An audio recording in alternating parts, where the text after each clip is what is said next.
Good evening and welcome, everyone. My name is Flora Maria Garcia, and I am the moderator for this forum, which is being sponsored by the League of Women Voters of St. Petersburg area in partnership with the Pinellas Beaches Chamber of Commerce. The League of Women Voters was founded 106 years ago, just before women gained the right to vote in 1920. We are a nonpartisan public policy organization that has never endorsed a political candidate or party. The League encourages informed and active participation in government and works to increase understanding of public policy issues through education and advocacy.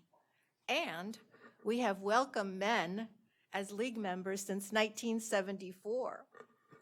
Tonight's forum features the candidates for the Madeira Beach Commissioners District 2, Charles Chuck Dillon and Mr. Ray Kerr. The 2026 municipal election will be held on March 10th. As a courtesy to others, please silence all electronic devices. This forum is being recorded by the City of Madeira Beach and will be posted on the League's website, as well as the Pinellas Beaches website. The recording may not be edited or used for campaign purposes. No other recording of this forum is permitted. For those in the audience who wish to submit a question card, please raise your hand and a League volunteer will collect it. We will address as many questions from the audience as time permits. Please note that this forum is a forum and not a debate. The purpose of the forum is to provide candidates with an opportunity to present their views on issues of concern to the Madeira Beach community. Interruptions and personal attacks are not permitted. Our process for tonight is as follows. Each candidate will have 2 minutes for an opening statement. Mr. Dillon won the coin toss, so he will go first. Then each candidate will be asked the same question. Candidates will have 2 minutes to respond to each question. A timekeeper will provide a 1-minute warning, a 30-second warning, and a stop signal for when the time has expired. After the question and answer portion, each candidate will have a 2-minute closing statement, and Mr. Kerr will go first on the closing statement. The views expressed by the candidates this evening are their own and do not represent those of the League of Women Voters. The candidates will now make their opening statements. Mr. Dillon, you're first. Good evening, ladies and gentlemen. My name is Chuck Dillon, and I'm running for District 2 Commissioner. 4 years ago, I ran against Ray and lost by 2 votes. Since that time, I've had a few different opinions on several key issues facing our city. Those differences are one of the reasons that I'm running again. I remain deeply involved in city affairs and have served on the planning committee for the past 4 years, staying engaged, informed, and focused on the decisions that directly impact our residents. Thank you. Mr. Kerr. Hello, everyone. I'm Ray Kerr, your District 2 Commissioner and proud 2-term incumbent. I've had the honor of serving as Vice Mayor twice. In my first term, I championed the idea that we needed to update our master plan from 2002, and with the board's overwhelming support and many months of resident input, the updated master plan was adopted just last November 2025. When you elected me in 2022, I outlined my priorities on my website at kerrcares.com. The website still stands unchanged as I continue to fight to improve the city. I can continue to fight to eliminate the residential impact fees as we struggle to elevate or rebuild our homes, and I am exploring the outsourcing of trash collection to cut expenses for the city, families, and businesses. I've also pushed for the removal of the abandoned overhead cables and green copper phone line boxes that were installed decades ago and continue to drag down our neighborhoods. The city marina has always been a top priority. We stepped up and bought that critical 4.56 acre waterfront property at the Tom Stewart Causeway entrance, blocking an out-of-scale 8-story hotel that would have changed the face of our city forever. My vision is turning that property into a revenue-generating asset for all of us, with shops, restaurants, event space, fishing charters, beautiful walkways, and elevated parking that eases the crunch without overdeveloping our gateway. I'm concerned that the city continues to move forward with the construction of the Public Works building at the marina prior to the design of the new 555 property. I'm being cut off. But you get the first question, Candidate Okay. Kerr. So the first question is, if pending state legislation results in reduced property tax revenue for the city of Madeira Beach, how would you recommend the city address the potential budget impact? Well, for one, I would lobby the state to allow us to offset the $3 million fire, EMS, and police costs that I feel is a direct impact from our over 3 million tourists that we get annually.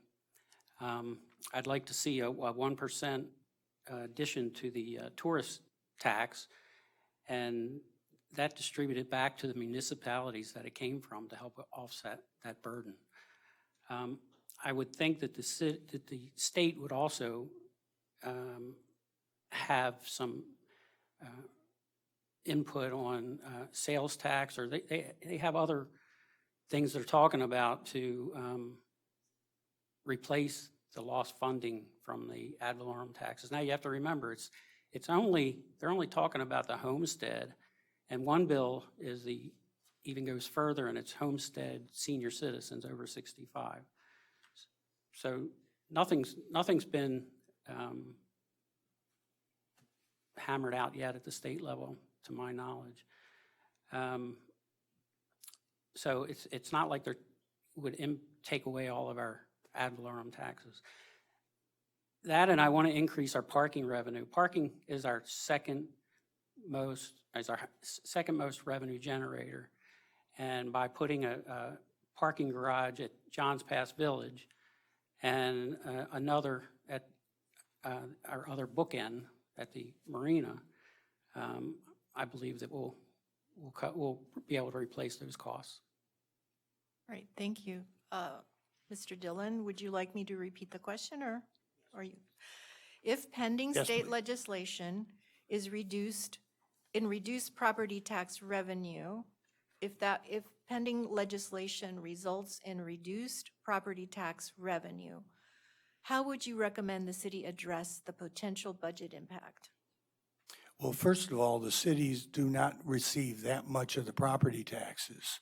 As an example, I was looking at the taxes with somebody the other day, and what was basically a $6,000 annual tax, I believe the city received $850 of that tax.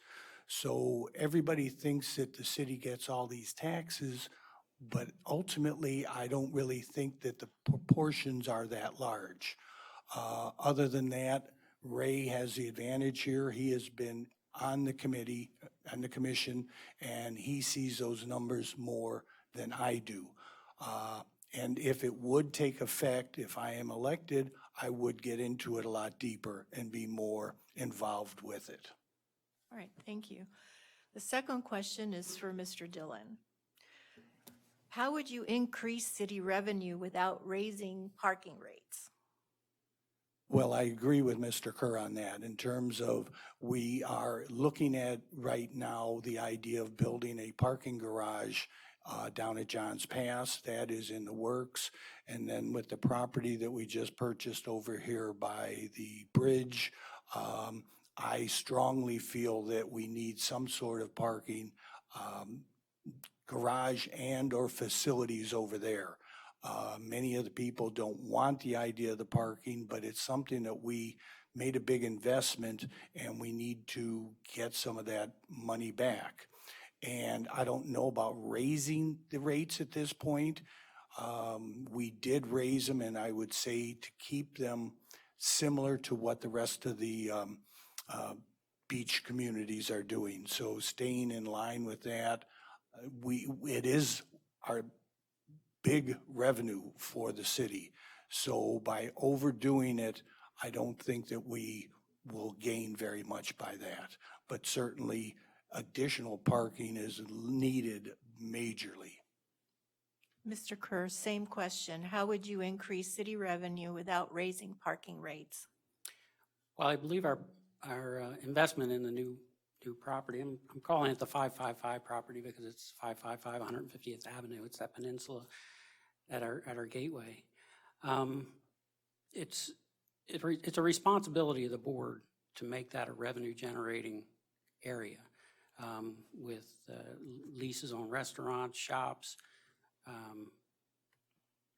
the wet slips, and of course, putting parking there because we're going to need parking.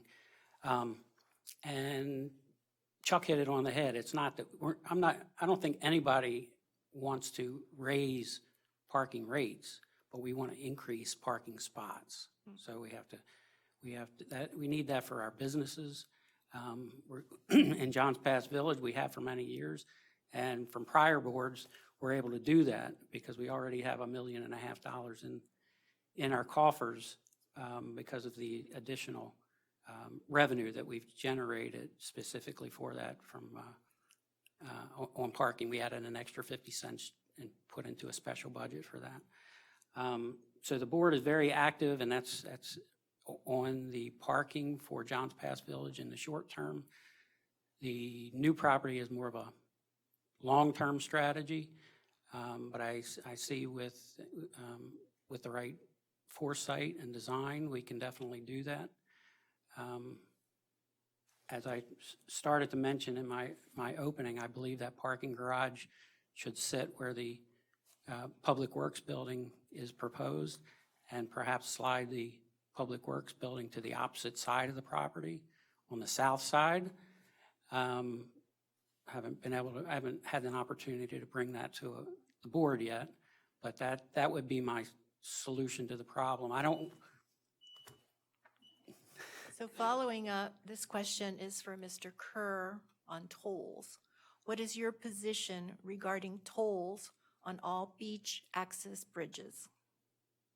Absolutely not. I don't see that as a revenue generator. I see that as a restriction, and people would not want to come to our beaches.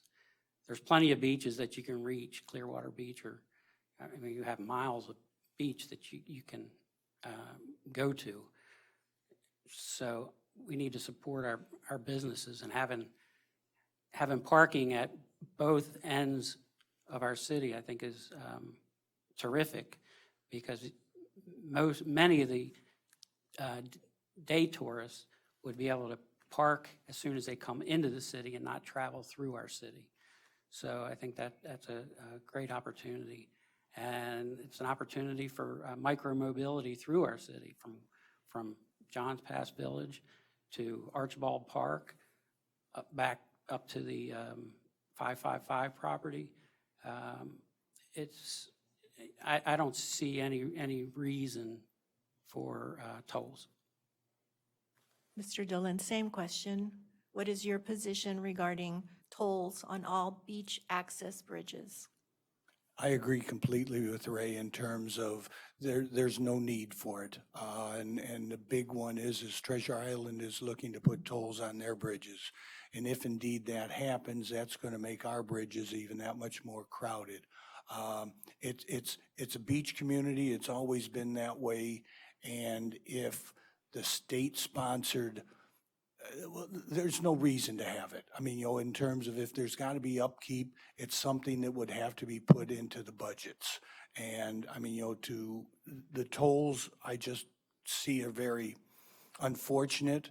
And a good example of that is going down to through St. Pete Beach at the south end, where you got to pay the toll there. And they say that it was for that big, beautiful bridge. Well, I mean, I'm sorry. I disagree with tolls on access to the beaches. This next question starts with Mr. Dillon. What new property development would you support? I support new property development that's reasonable. And by reasonable, having an open communication with the developers. We are going to have development one way or the other as to whether or not you're opposed to it, but having reasonable developments is what is necessary. And having an open line of communication with those developments, I feel could make the process go a lot smoother and simpler. And very good example is the 2 condominiums we have here on 150th. They were held down to the height restriction because of what was going on.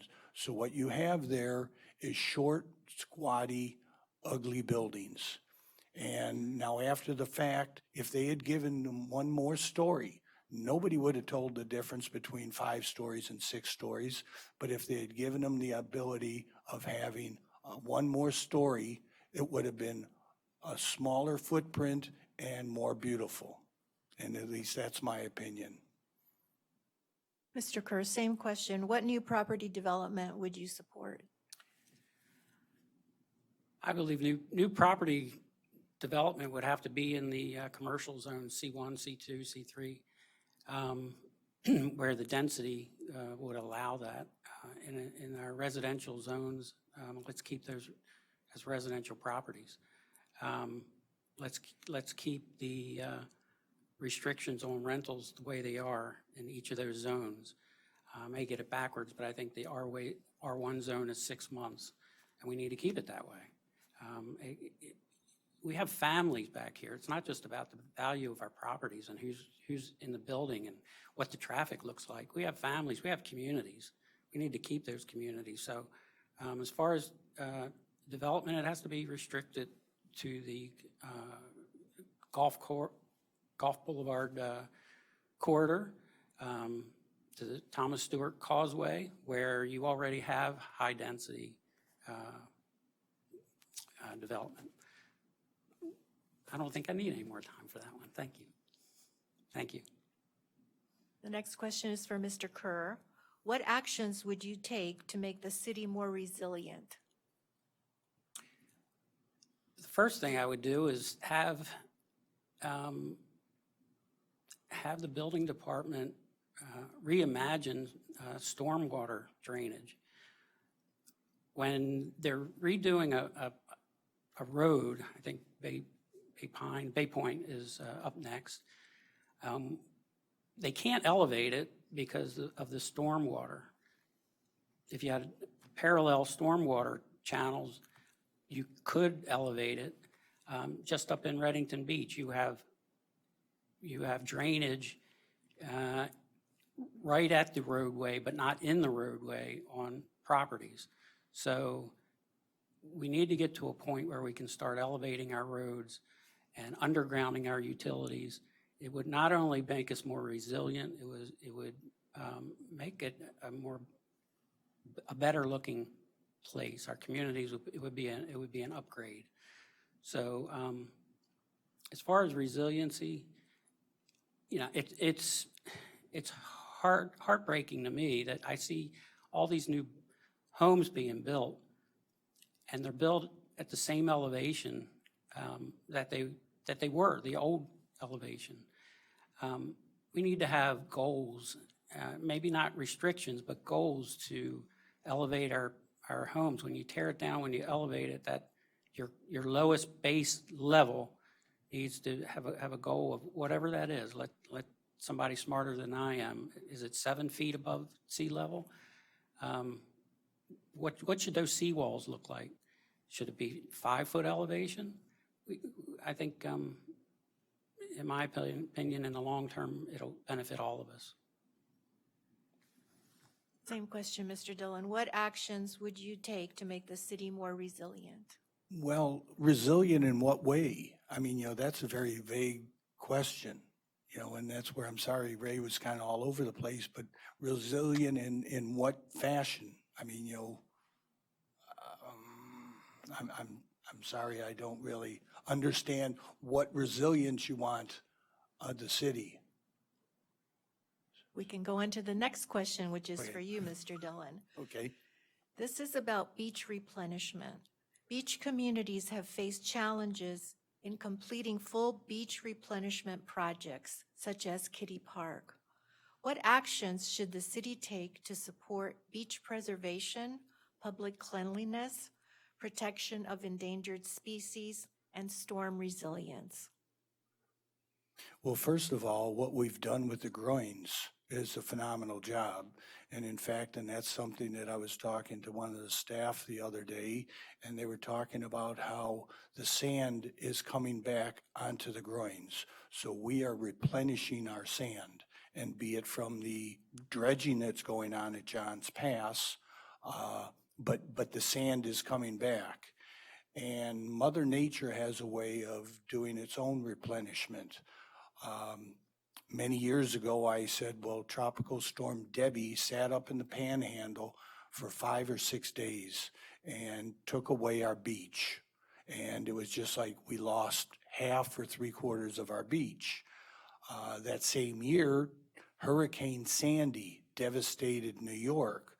But at that time, we were being replenished and our beach came back. But also, I truly feel that the groins are what is keeping our beaches, Madeira beaches, in place.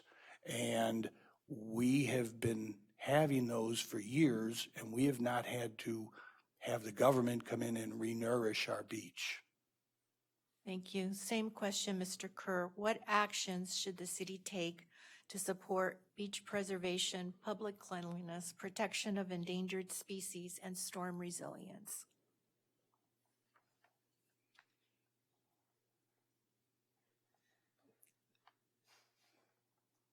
It is a lot there. As far as there is so much. I mean, one of our greatest assets is our pirates that clean our beaches. I mean, they're just wonderful. As far as the wildlife, we have the birds nesting, but they typically nest up further north. As far as the beaches are concerned, the actual sand, yeah, we were very blessed in being able to get our beach groins reestablished. And if you talk to Visit St. Pete Clearwater, we don't get any sand because they tell us, well, we replenish our neighbors up north, and we get all that sand as the storms come in, and it just pulls it down into our beach, which is a blessing and a curse because it also brings it down into our pass. So,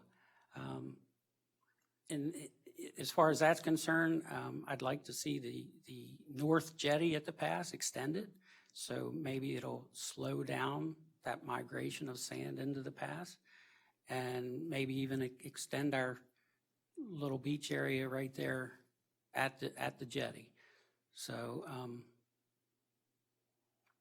I hope that answered the question. Thank you.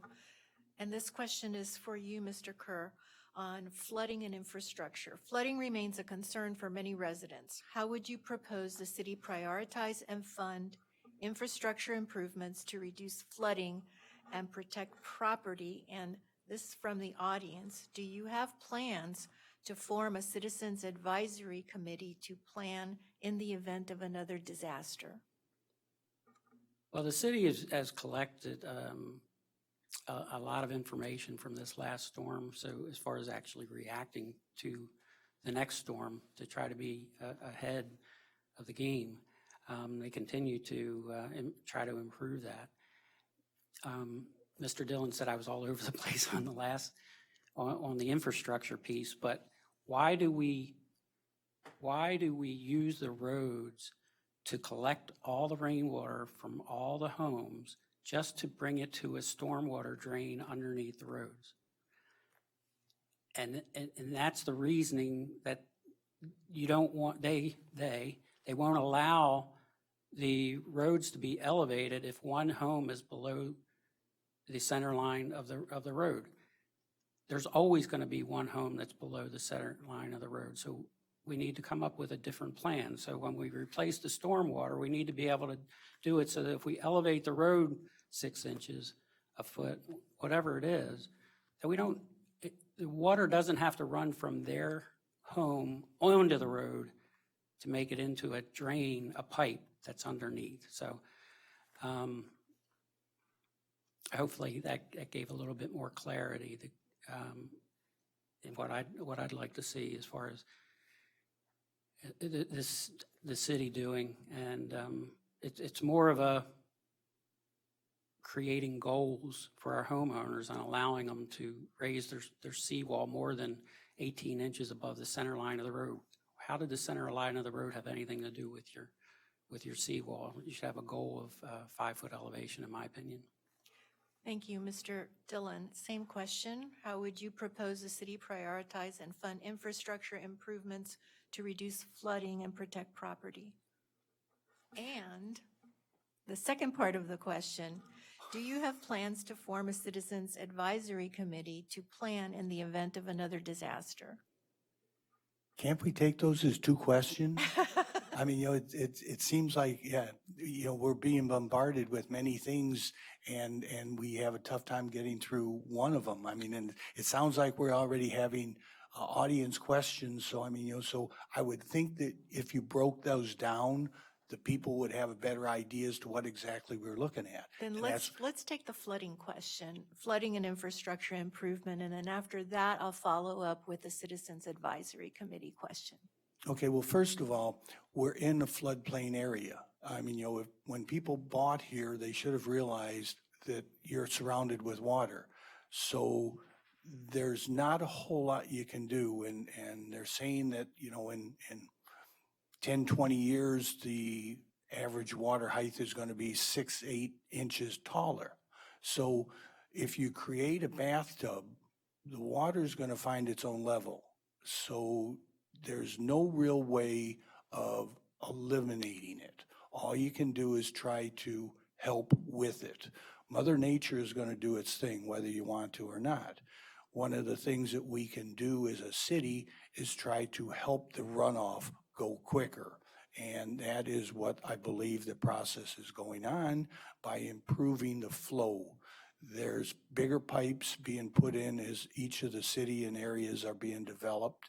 And with that, you have a better means of getting the water out of the properties into where it goes back. However, if the water level is high in the bay, it's got nowhere to go. So to some extent, it doesn't really matter. You can't fight Mother Nature, is basically what I'm saying. You can help try to confine it and getting potentially relief valves that will open and close. And if we have heavy rains, the water fills up and then it goes out and does not come back in. But if the water level out in the bay is king tides in that, there's no stopping it. It's just, that's the price of living in paradise. Thank you. So the next question is for Mr. Dillon. Do you have plans to form a Citizens Advisory Committee to plan in the event of another disaster? I would like to potentially start that. I don't know what the process takes, but we used to have another group, citizens group, that was no longer used, but having more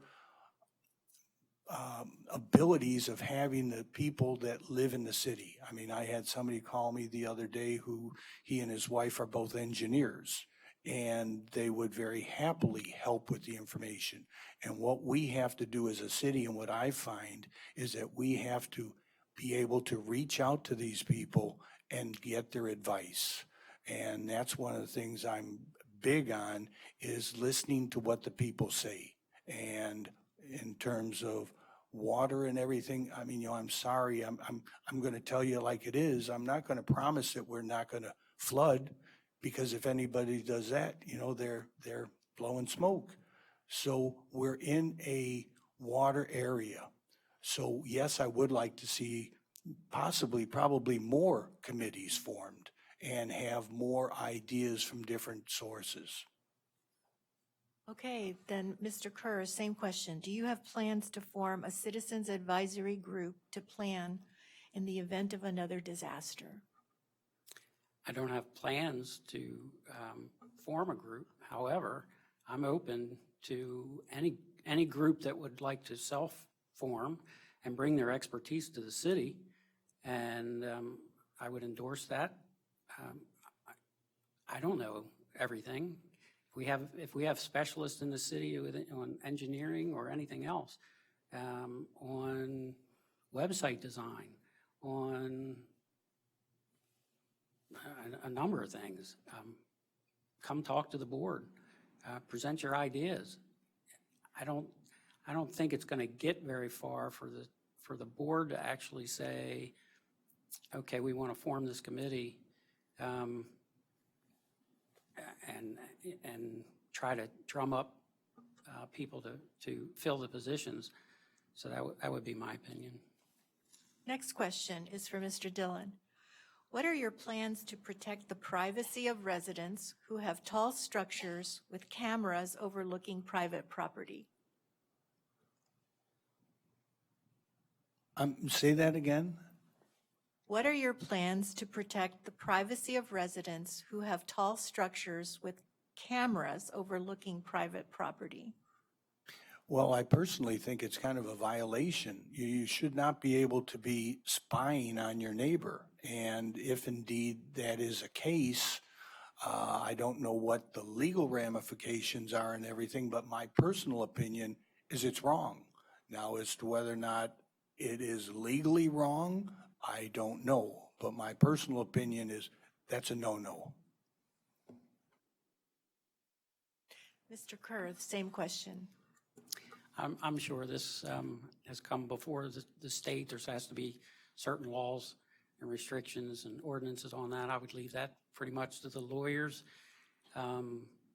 What's my stance on it? Be good neighbors. I mean, that's people fly drones and get in trouble for that, for looking where they shouldn't be looking. Follow the law. This is for Mr. Kerr. What is your vision for the newly acquired 4-acre waterfront property, and how will you ensure that sufficient community input takes place before any development decisions are made? Well, we've already had 3, and one more is scheduled on Saturday, public meetings where we've been able to collect lots of input from everyone. Great ideas, some that I would have never thought of or considered from different areas of the country. My personal vision is to, as far as is to have restaurants. I'm talking Lowry's, some sort of chain like that, more upscale. I don't think we need so much pub type menus. And lease that property, I'm not sure how that would look like yet, from the city to that restaurateur. Shops, same way, lease the space, the city owns it. Have a nice wide paved walkway along the seawall, tiered above a boardwalk, so that you'd be able to see the water from 2 different ways, and that would easily elevate the buildings and that walkway. Have that border the seawall, and then in the center, more green space where we can, more event space, I'll call it, where, in my mind, and I've done a conceptual drawing, the event would be from the corner where people could bring chairs in the evening, listen to whatever band, have a playground where young children could play. And that's why I'm so heavily strong in having the elevated parking where the proposed public works area is now on the marina. Thank you. Mr. Dillon, same question. Your vision for the newly acquired 4-acre waterfront property. Well, first of all, I feel it's just my vision, and that's mine. I mean, but this is for the residents, and this is why I feel that these meetings that we're having are very important. And what the residents really want is what I'm kind of in favor of. However, with the priority of we have to make the money back. I mean, so one way or the other, and I've gone to the meetings, and a lot of the opinions are make it a park. Well, it would be quite an expensive park. And, we have to generate revenue to pay for this. And with that, it could be, it could be, as I said, we have phenomenal minds in the city, and a couple of which are potential developers. And not that they would go in and build or do anything on the property, but they have insight as to different things, as to what might be available or what could work very well there. So my vision is kind of irrelevant. It's just a matter of I feel what the people of the city want. And that's where I'm going to be for the people of the city. Next question is for Mr. Dillon. Our local business community and partners are not all residents of Madeira Beach, but they need the support of the city. How will you work with the business owners, residents or not? Well, I feel we currently do work with the businesses, and there's many of the businesses that are not residents. However, I'm not exactly sure or privy to the exact workings because I'm not in the avenue or area where I'm no information that's done. However, I do believe that the city has done over and above, and especially for all the businesses, than everybody that got affected by this hurricane 16 months ago. So I feel we as a city have helped as much as we kind of can. Maybe possibly we could help more, but there's a limit as to how much you give and then how much they expect. So I would by all means help our businesses. And that's one of the things I had brought up as far as I could to pass, to have businesses. And at one point I said, let's get a hold of the people down at Johns Pass and see if they would like to have a second facility there. And then have a a trolley between the pass and here. I mean, but it's just, and these are just kind of my thoughts. But once again, it's a matter of what we have for the people. And we have a lot of very bright people in the city. Thank you. Mr. Kerr, same question. How will you work with business owners, residents or not? The board is currently meeting with the businesses on a monthly basis down in Johns Pass Village. The biggest thing we can do for the businesses down there is get this parking garage built, and so that people can affordably visit our city at city parking rates. We get a bad look on social media because of the dynamic parking that they have down there from the private lots. And people come for the first time and they have that experience and they put on social media that they'll never be back because of that experience. And that has nothing to do with the city or the businesses or any of that. So we need to get this parking garage built quickly. Now, most of the businesses, I would say, are not residents and they don't have a vote. But that's okay, because what they bring to the neighborhood is not only value for us to go visit the restaurants and shops, and when our families come to visit, we have a great place to enjoy why we live here. But by bringing all the tourists, those revenue dollars are and the parking is extremely important. And by building this new garage, I'm very hopeful that even if property taxes are not changed in any way, that our parking revenue exceeds our ad valorem taxes, our property taxes quickly. So that's my goal, and it has been my goal for the last 4 years. Thank you. This question is from the audience, Mr. Kerr.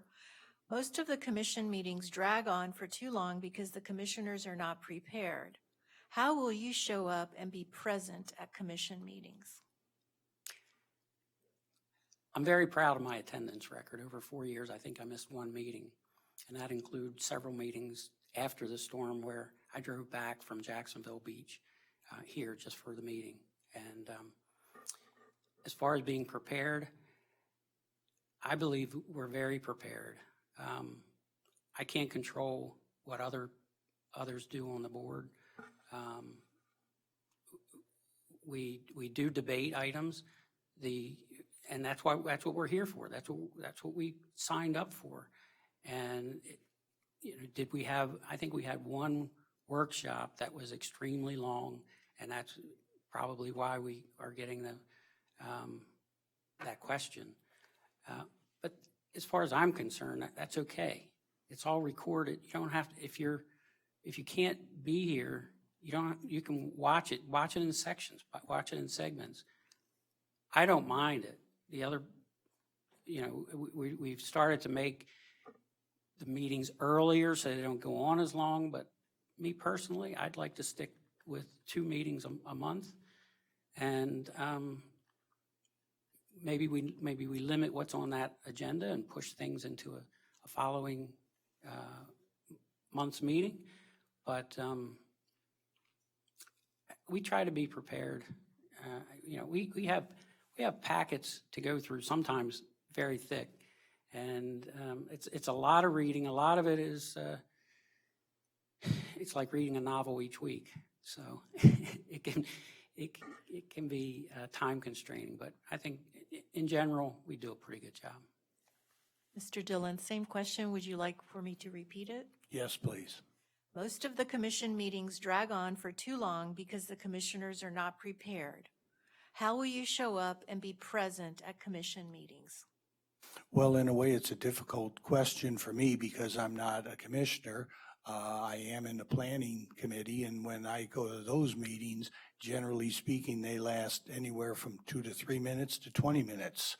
So as to whether or not the preparation is that much more involved, I'm not really too sure. But if I do my homework when I go to the planning committees, and I've been a pain to some of the staff because I always want a printed copy of what the meeting minutes are going to be and the agenda, and I go through them kind of page by page, and I'm not real computer literate, so I can't have multiple screens and all that open at the same time and be able to refer one to the other. So, but I really feel that, yes, I think they are long-winded, and that's why I think possibly that's why a lot of the residents don't come, because they are long. And as to whether or not there's means of shortening them, I would by all means certainly try to look into it. Thank you. This is the last question from the audience before we move into the closing remarks. Please elaborate on your qualifications to run and serve as it pertains to the residency requirement to run for District 2 Commissioner. Mr. Dillon, this question is for you first. Well, I'm not really too sure, other than, I've been a resident here for 15 years. I built my house that I'm living in 12 years ago, moved in 13, and I have to brag that I didn't really like what I had to do when I built then, but I ultimately only wound up getting like 1/2 or 3/4 of an inch of water in my garage during the storm.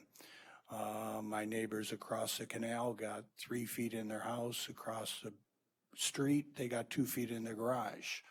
So I have a lot to bring to the table. I have 4 years in the planning committee, and I feel I can, help the city out with my experience. Thank you. Mr. Dillon, same question. Would you like for me to repeat it? Yes, please. Please elaborate on your qualification to run and serve as it pertains to the residency requirement to run for District 2 Commissioner. Okay, I think that one's aimed at me. So Hurricane Helene put 3 foot of water in our home. Immediately following, I was given a call by our city attorney, Tom Trask, and we had a long talk about what my plans were, what's my intent. And he had a series of questions that I'm sure was to determine my status on the board. We still have a homestead. That's still our home. We might not sleep there, but that's our home. We have spent tens of thousands of dollars on architectural plans, engineering for that lot. We're moving at the fastest speed we can to be sleeping on that property. We're currently sleeping a mile north of here. I often walk to City Hall to pick up my packet or just to move. I am 65 years old now.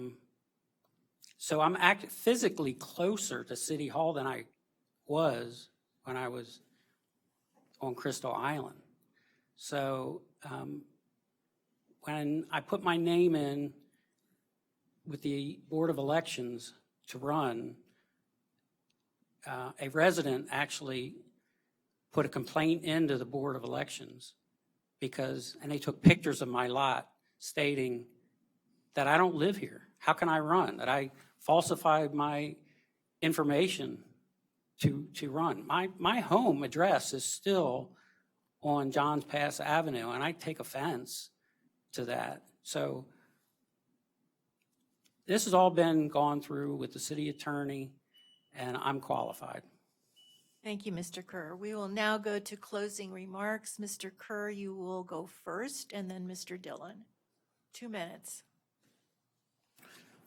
Madeira Beach neighbors, as your 2-term district commissioner and twice vice mayor, I bring experience from my 4 years on the board, running my own business for decades, serving on the planning commission prior to being on the board, and living full-time with my wife Sue here since 2017.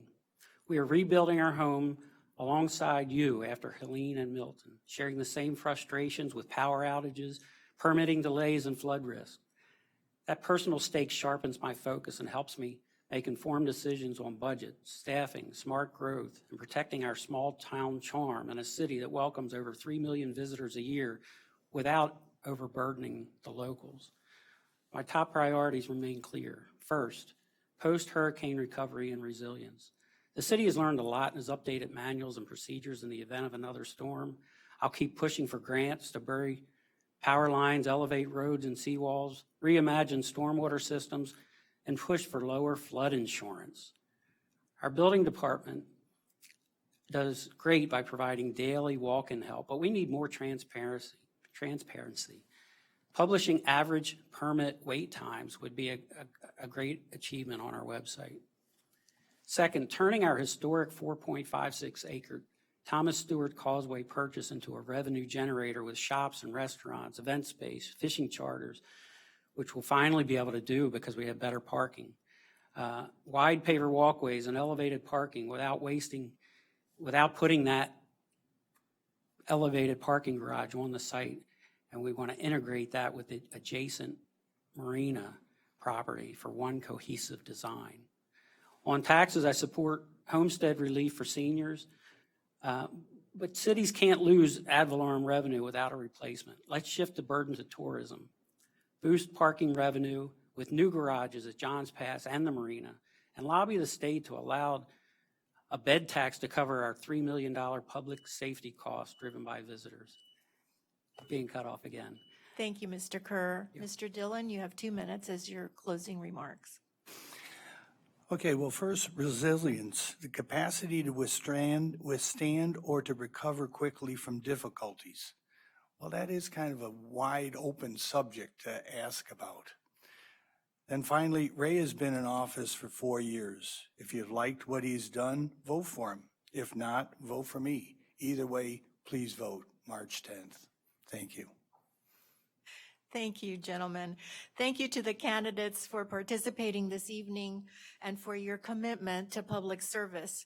A few reminder for the voters. Please contact the Pinellas County Supervisor of Elections to ensure your mailing address is current. Vote by mail ballots cannot be forwarded. Florida law requires voters to request a vote by mail ballot after each general election. Vote by mail ballots must be received by the Supervisor of Elections no later than 7 p.m. on Election Day. Nonpartisan information about the election, the candidates, and their responses to additional questions is available on the League of Women Voters Guide at vote411.org. Thank you to the League volunteers who assisted with this forum, to the city staff for their support and for hosting this event, and for all of you who attended. Please vote. This concludes the Madeira Beach Candidate Forum. Good night.